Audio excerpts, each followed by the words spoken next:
1999.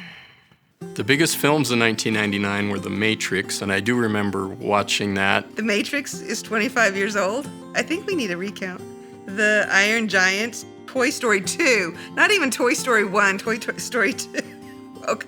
Tarzan, and Star Wars Episode 1, The Phantom Menace. Now, some don't like the early Star Wars movies, but I did enjoy that movie. I was glad to see Star Wars back. Events Y2K, the world braced for computer chaos as the year 2000 approached. That was everything. That was definitely a crazy time, and I remember thinking, what's going to happen the next day?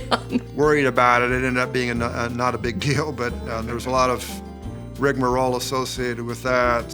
I have to say I was very nonchalant. I thought, I just can't believe this is going to be a thing. If it is, then I'm going to be the one most affected because I've done nothing to prepare for it.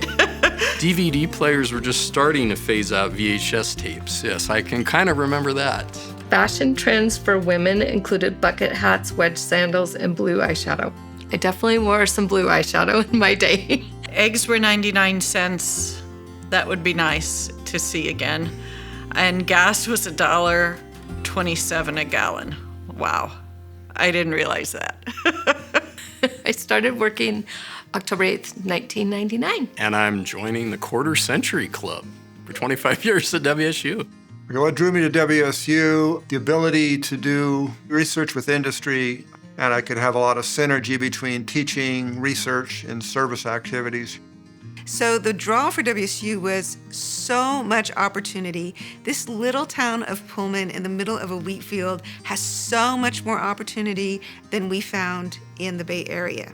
I would say the biggest thing that I think about as I do my work, whether it's teaching or research or the service work that we do on committees, is bringing humanity.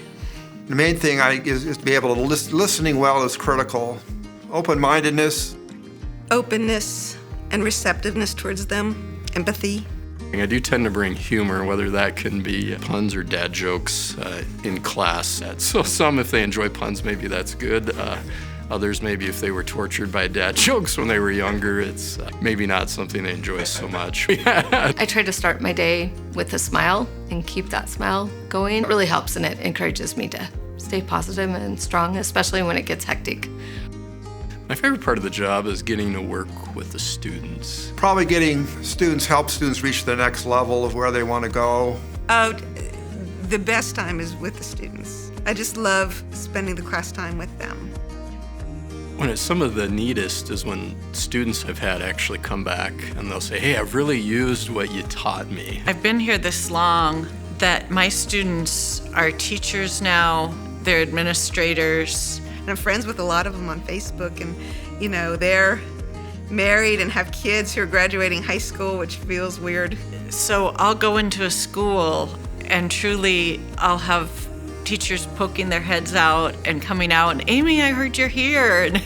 And you can sort of see your career in people right in front of you. A lot of that comes from our land grant mission.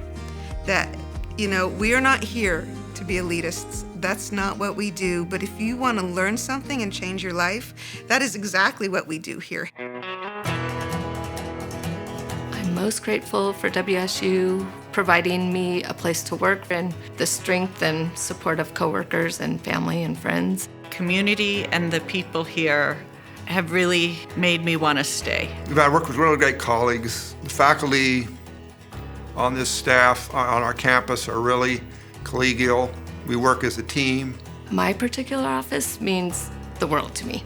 It is like a family. People here genuinely don't just think about their own needs. They also think about how can I support others in finding success. And just having that community of these incredibly internationally known teachers, researchers. We have some of the best staff anywhere. I tell students all the time, if you knew how many faculty, staff, administrators, how many people here were pulling for you, who cared about you, you would be really amazed. And I guess that's what I'm most grateful for, too.